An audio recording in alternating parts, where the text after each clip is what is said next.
Live with studios in Midland and Odessa, you're watching CBS7 First Alert News at 9 on the CW The number West one Texas. investment that not only this community, but any community can make is in its children. An update on the upcoming bond for ECISD, first day of school sales, a shoe giveaway, and a teacher supply drive. That's all coming up in your back to school news on CBS7 News at 9. Good evening. Thanks for joining us for CBS7 News on the CW, and thanks for joining us live on the CBS7 YouTube. I'm Alexandra Macia, and we start tonight tracking crime. 21-year-old Miguel Angel Rodriguez from Odessa pled guilty to making a false statement while buying a gun. According to court documents, federal agents responded to the Carriage House apartment shooting and found a gun that Rodriguez bought a month prior to the shooting. Investigators found Rodriguez bought at least 4 firearms for other people to use. He faces up to 10 years in prison. The U.S. Customs and Border Protection warns illegal immigrants attempting to cross the border into Texas to be aware of heat-related dangers. However, an organization that works to protect children regardless of legal status urges state leaders to ensure the safety of kids trying to cross over to the U.S. Every year, the U.S. Border Patrol in the southwest border sectors encounter the remains of numerous migrants who die due to heat-related injuries. The death of any human being is tragic, and Big Bend sector would like to warn people of this danger in an attempt to preserve human life. However, the director of Children at Risk Migrant Children's Center says there should be a compromise to avoid more deaths. It's very difficult news to process for people living here in Texas, for any real human being to know that children in critical conditions are being denied water and being sent back directly into dangerous spaces. Linda explains how the program focuses on the policy of the states, where there are ways to create more links with the representatives to let the community know the importance and urgency of protecting children. And it's time to take a look at weather. Chief Meteorologist Tom Tieferteller is here to tell us what we can expect. Tom? Well, we are going to be looking at a little more heat in our forecast, but not to the levels we have been dealing with today. Only 99, a little bit of an improvement out at the Midland National Air and Spaceport. We got up to 100 in Big Spring, 99 in Odessa, but you get into the western Permian Basin in these river valleys, temperatures were well above 100 degrees.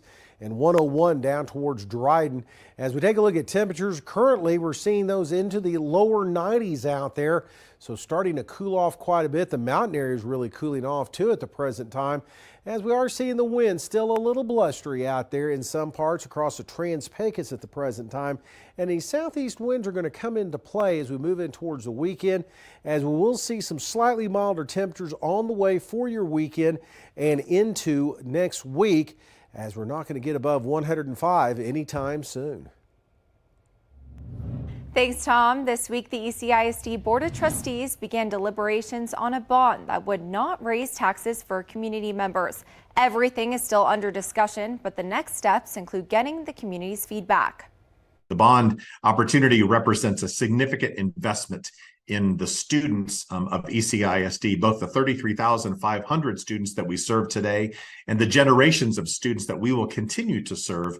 ECISD could have a $427,155,000 bond without raising taxes. We've saved the Ector County taxpayers $27 million in future taxes because we've been able to pay off our debt, which then has put us in a better financial situation, which then allows us the ability to do what we're trying to do now. Board President Christopher Stanley says as a community, they need to make a vote for the future. We're going to be building things potentially in the next 5 years that will be here, you ready for this, into the 22nd century. 10 different items were recommended by the bond committee, including a career and technical education center, a new middle school, maintenance items, security requests, and other extracurricular related items. When a student is participating in extracurricular activities, they're going to stay in school. You'll remember in November of 2022, the board appointed a bond committee made up of parents, staff, and community members, including ECISD mother of two and local business owner Jeanette Fierro. Fierro wanted to be a part of the committee after watching her son enter middle school. The crowding, he would come home and say things like, "Mom, there's like a hole in the roof." science class. He's like, it stinks in there. And so I'm like, what? And that, it's an older building. The sewer lines are 60 years old. Fierro says seeing campuses and being a part of the discussions was eye-opening. That ability to not raise that interest rate was a big deal. And I think that's really going to help voters make their decision. The board will have a series of community meetings. So far, 2 dates are set for August 3rd and 7th, but time and place is still TBD. Stanley says the board will meet 2 more times before calling an election. My biggest thing is to push people to just show up. Whether you pick yes, whether you pick no, but just show up. Stanley says they want to hear what the community thinks about the proposal and how they should change it before making the final vote. According to the U.S. Bureau of Labor Statistics, prices for educational books and supplies cost teachers over $2,000 a year versus $1,600 back in 2013.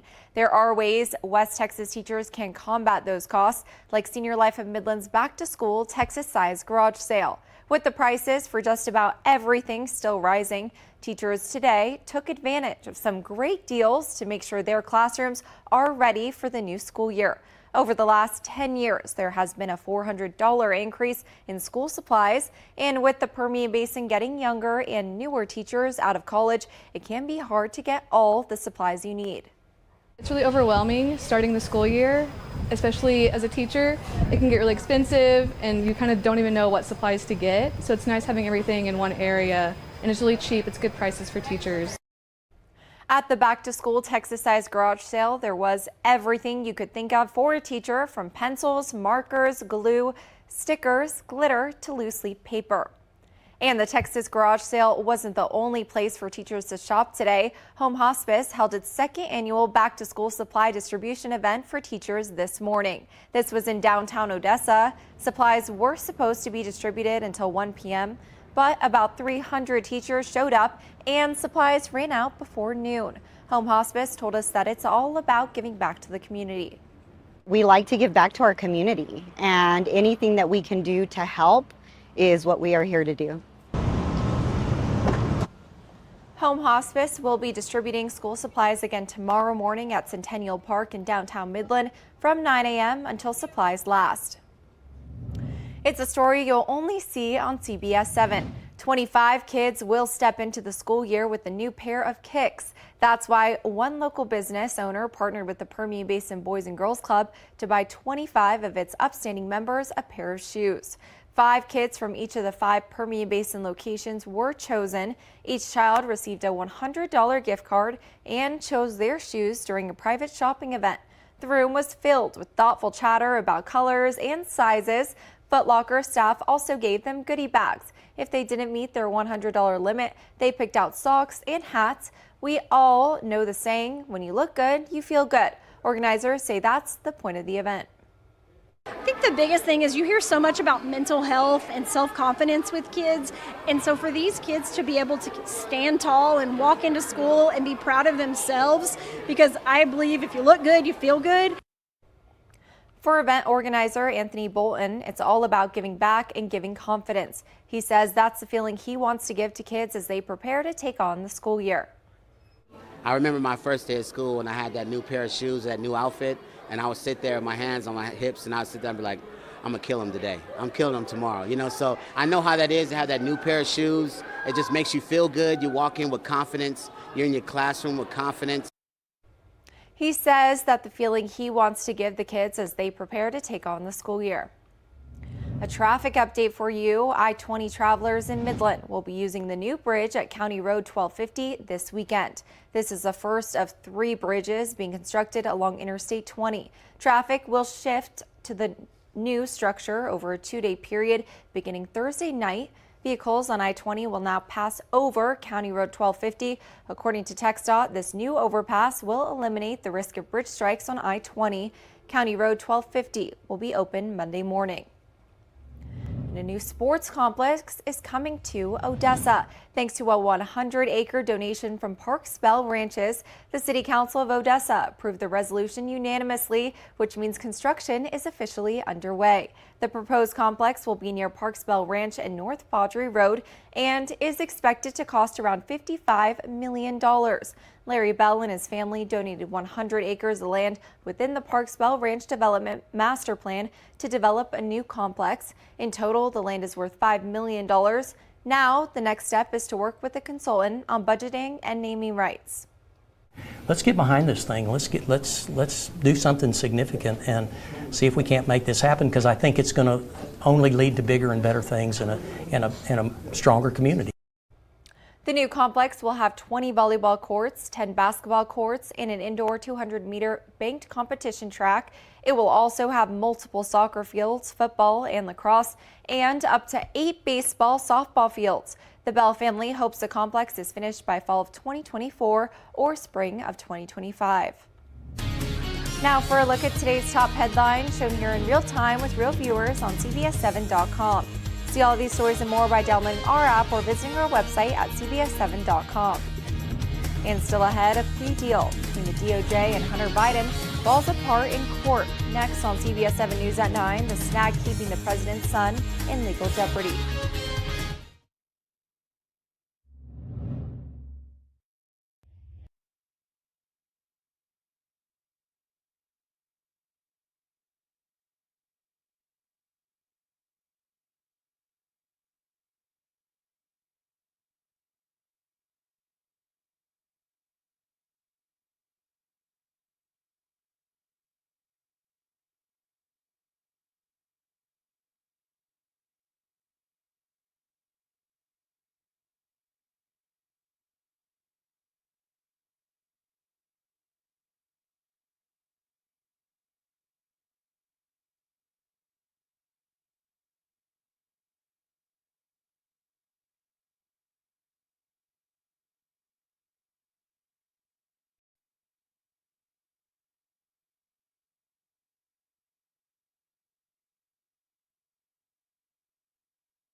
Hunter Biden faced a judge to accept a plea deal that capped a 5-year investigation.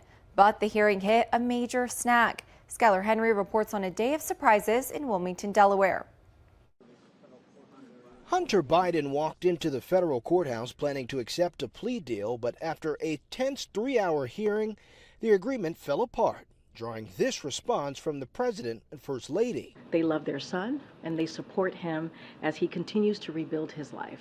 The president's son instead pleaded not guilty to 2 tax charges after the judge said she would not rubber stamp the deal and had serious concerns. She kicked the tires on this deal and at the end of the day said, look, I just can't approve this. The deal started unraveling over questions about its scope. Biden's team said it protected him against future prosecutions, an apparent misunderstanding. The prosecution was abundantly clear at this hearing that this was not intended to be a global agreement. The defense believed it was. Hunter Biden had also planned to admit to possession of a gun as a drug user, committing to a diversion plan that would have required him to remain drug-free to avoid prison time. House Republicans had criticized the agreement as a sweetheart deal and promised to continue their investigations, including scrutiny of the president. I'm investigating Joe Biden. We've always investigated Joe Biden. I know the media calls it the Hunter Biden investigation, but it's the Joe Biden investigation. After the deal unraveled, the judge gave the 2 sides 30 days to address her concerns and said she will then reach a decision on whether to accept or reject their agreement. Skyler Henry, CBS News, Wilmington, Delaware. The federal prosecutor who led the investigations into Hunter Biden, a Trump appointee, said he found nothing to implicate President Biden. Well, back here in West Texas, we're enjoying just slightly milder temperatures. We're talking about the upper 90s instead of the triple digits. And that's going to be the weather pattern into the weekend that we'll talk about coming up next.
Now, from the CBS7 First Alert Weather Center, here's Chief Meteorologist Tom Tiefertiller.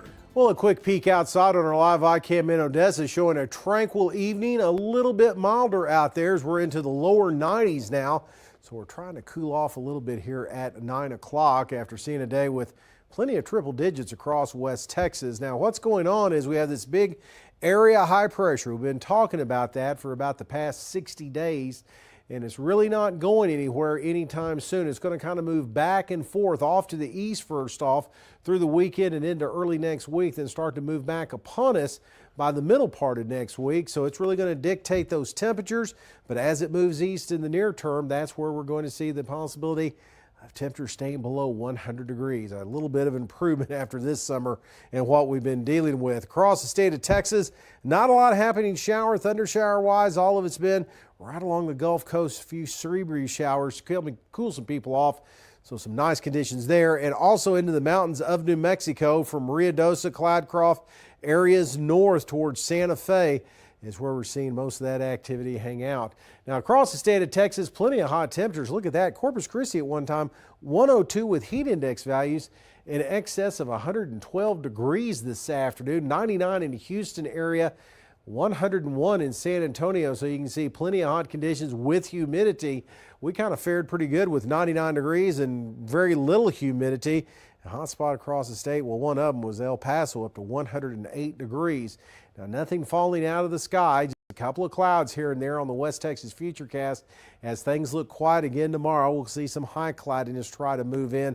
Should really be about it for your Thursday. So for the rest of tonight, well, trying to cool off a little bit out there as we'll get down into the mid-70s, it looks like. Tomorrow, most areas will be into the mid to upper 90s, but some areas like Big Spring, Monahans, Pecos, Presidio, Wink, all looking at triple digits coming up tomorrow afternoon. Overall, a downward trend in those temperatures just in time for the end of the week and the start of the weekend with lots of sunshine. Then that high pressure moves back across, so again, close to 100 early part of next week before we see another little bit of a break in our forecast. And there's going to be a little variance in some of these temperatures. Overall, I do believe we're going to see a downward trend here over the next 10 days or so. Still ahead, an Odessa College coach with an inspiring story. That's coming up next on CBS 7 News at 9.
Time now for CBS 7 First Alert Sports.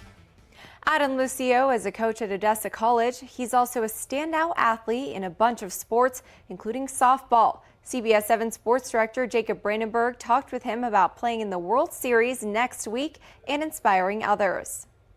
Adam Lucio is a softball player and a tennis coach. He played college basketball and does some football. He's done all that from his wheelchair.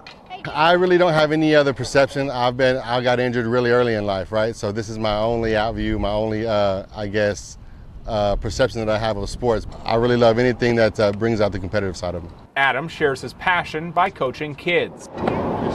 It's about the love of the game, man. It really, whether it's able-bodied or if you're in a chair, if you're using a mobility device, if you have the passion for winning and the passion for the game, it's a universal language, right? Edward Gonzalez was in 8th grade when he met Adam and found a mentor. Oh, he's been great. It's been great for me. I learned a lot, growing up with him. I learned a lot what he did, and, I was able to have him with me and help me grow with it and, get better at my game with everything and all the training that we do. It's helped me a lot.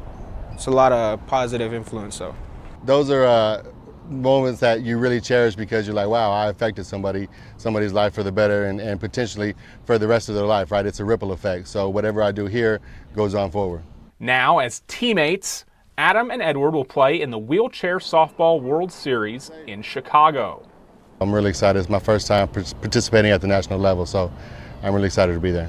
We didn't have that when we was younger, so if we can help out somebody else that is younger and they're going, growing up, so. If you have something that you love, I'll pursue it with all your might and with all that you can.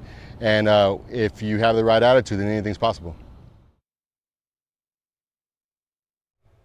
Be sure to tune in to CBS 7 News at 10 for more First Alert sports coverage with Jacob Brandenburg. And still ahead here in West Texas, we are used to cows, horses, and yes, even bulls escaping. But what about goats? We'll tell you about what we are calling the Great Goat Escape of 2023 next on CBS 7 News at 9.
Police were faced with dozens of escaped goats in California over the weekend. This video, posted by the Pinole Police Department, shows officers awaiting the arrival of a goat herder as the escaped animals grazed on nearby lawns. The animals are used for weed control and are employed to devour dried vegetation to reduce wildfire risk. According to local reports, police did not specify how the goats escaped or how long it took them to contain them. Local reports said. Tom, it's actually kind of funny that they escaped. The police really had a bad time trying to get them. There you go. That's a good one. And I wonder where they came from, because that is a lot of goats. That is a lot of goats. So I guess it was from a herd locally somewhere, and they just broke a fence and moved on down the road. Imagine your surprise waking up in the morning to that on your front lawn. I'm certain you could smell it coming, okay? Oh my gosh. Anyway, and especially in this heat, okay? As we are going to be dealing with temperatures that are hot, not as hot as it has been. We're going to try to stay out of triple digits here over the next few days. So not too bad this weekend. Just limit your time outside and still use that air conditioning. You're going to need a healthy dose of that. Now that high pressure is going to build back in next week. May get back into near 100-degree temperatures there for a few days. But I think overall we're going to see a little bit of a downward trend on some of these temperatures. We need some rain, but there's not too much of that in the forecast anytime soon. Just again, limit your time outside and watch out for the heat, even though we are going to at least not deal with 105 degrees. Well, thank goodness we are getting a little bit of a break. All right, well, thanks for watching CBS 7 First Alert News at 9 on CW. We have more news coming up tonight on CBS 7 News at 10.